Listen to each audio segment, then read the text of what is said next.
Ternyata pikiran kita itu terkadang julid banget.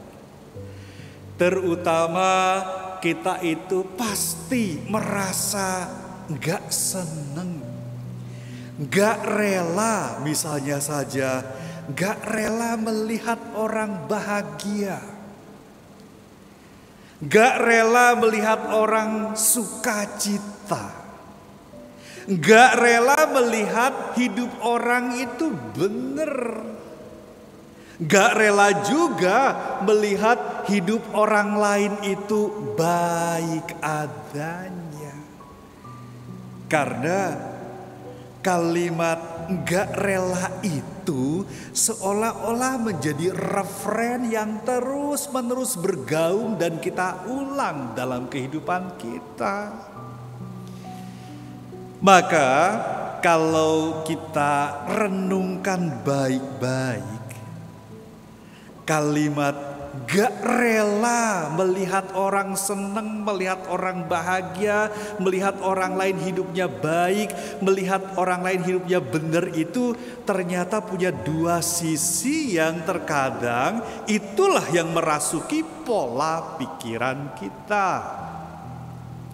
Sisi yang pertama, kita gak rela melihat orang lain itu hidupnya benar, hidupnya baik karena kita mencari konco.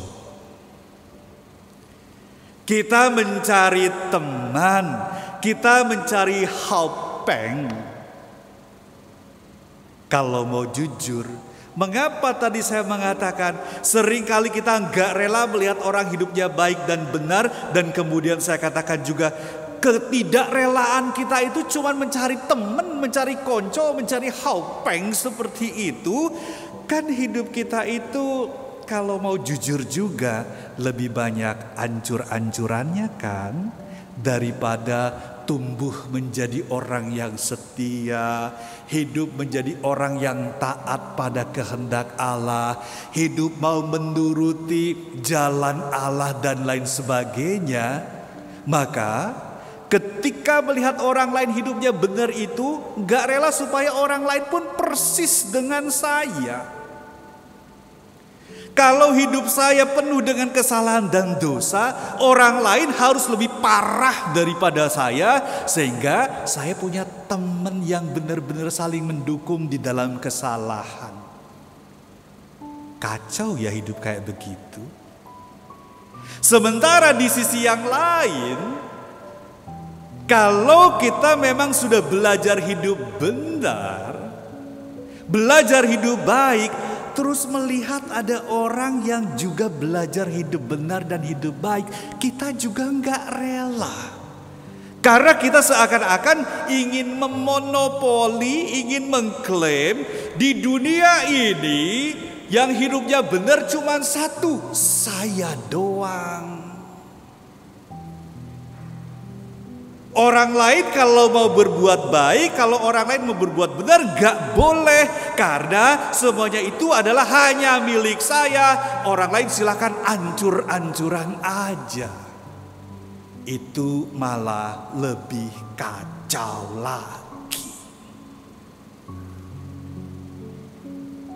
Pemikiran yang seperti itu rupanya kita lupa bahwa panggilan hidup manusia di dunia itu tidak lain adalah untuk belajar hidup benar, belajar hidup baik, dan disitulah kita kemudian menjadi orang-orang yang layak dan pantas di hadapan Allah, dan pantas juga di hadapan sesama. Jadi gak ada hak kita untuk melarang orang menjadi orang yang benar, melarang orang lain yang menjadi hidupnya baik. Justru seharusnya kalau kita melihat orang lain belajar hidup benar, setia kepada Allah, kemudian menjalankan kehendak Allah, perintah Allah, itu kan bisa menjadi cermin bagi kita yang hidupnya ancur-ancuran. Belajarlah berubah. Belajarlah untuk memperbaiki diri, karena sekali lagi kita memang dipanggil di dalam kehidupan ini oleh Allah supaya hidupnya benar. Bukan mau memonopoli kebenaran dan orang lain gak boleh. Hari Minggu biasa ke-26 ini coba deh. Tadi kan saya dalam kata pengantar, perhatikan baik-baik, kemudian renungkan baik-baik. Rupanya ingin memonopoli kebenaran itu juga ada sejak Nabi Musa dan di zaman Yesus. Tadi di dalam kitab Bilangan, melihat Eldad dan Medad dipenuhi dengan roh Allah. Dan kemudian dia menjadi punya warta kenabian. Orang yang merasa bahwa Eldad dan Medad itu ada di luar perkemahan Musa, laporlah datang kepada Musa, dan Yosua bin Nun mengatakan kepada Musa, suruh berhenti tuh orang kayak begitu, gak boleh melakukan hal yang katakanlah menjadi seorang nabi, menjadi nabi-nabi yang lain yang dipenuhi oleh roh. Musa melarang. Justru Musa enggak. Malah dia memberikan suatu ungkapan yang benar-benar menunjukkan kepada kita, dia punya pengharapan besar seandainya setiap manusia itu mempunyai sikap yang sama dengan Eldad dan Medad itu.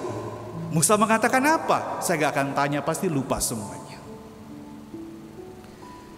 Musa mengatakan, seandainya semua manusia itu menjadi nabi karena Allah memberikan rohnya di dalam kehidupan mereka.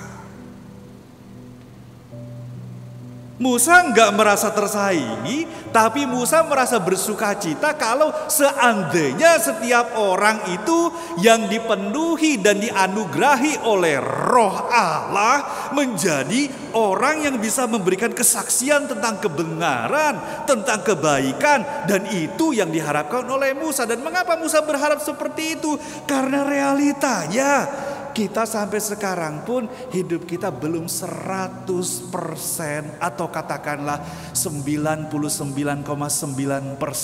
mau taat pada kehendak Allah. Yesus pun mengalami hal seperti itu. Muridnya menyampaikan, guru, ada orang yang mengusir setan di dalam namamu. Saya mencegahnya karena dia bukan dari kelompok saya atau kelompok kita. Kebenaran itu bukan milik kelompok atau dimonopoli oleh kelompok atau pribadi. Kebenaran itu adalah milik semua orang. Karena setiap orang itu dianugerahi roh Allah supaya hidupnya benar. Dan Yesus pun mengatakan hal yang sama, gak usah dilarang. Biarkan dia. Karena orang yang tidak melawan kita berarti dia ada di pihak kita. Ini sebenarnya yang harus kita perjuangkan. Bukan kemudian kita melarang orang lain berbuat baik dan benar. Gak ada hak buat kita. Justru pola pikir kayak gitu yang harus disingkirkan. Karena merusak kehidupan kita, sehingga roh yang dianugerahkan oleh Allah dalam kehidupan kita menjadi nggak jalan karena kita iri hati, nggak seneng, sombong, angkuh dan lain sebagainya. Maka di dalam bacaan kedua tadi surat Yakobus mengatakan kekayaan itu membunuhmu. Kekayaan yang seperti apa? Kecongkakan, kesombongan, iri hati itu yang membunuh kita untuk membiarkan Allah berkarya dalam kehidupan kita yang diserang dengan hal-hal begitu. Jadi bagi kita sekarang simple aja. Pertama, kita harus belajar hidup benar dan baik dulu. Dan kedua, kalau melihat orang lain berbuat baik, berbuat benar, selalu mengikuti kehendak Allah, jangan dinyinyirin. Kita kan kebaliknya seperti itu ya. Lihat orang lain senang atau lihat orang lain benar, dinyinyirin. Melihat orang lain itu suci, taat, dinyinyirin juga. Apa hak kita melarang orang lain hidupnya selaras dengan kehendak Allah? Karena kita dipanggil untuk menjadi nabi-nabi di masa kini yang harus memberikan kesaksian tentang kebenaran dan kebaikan itu, sehingga hidup kita layak dan pantas di hadapan Allah. Tuhan memberkati.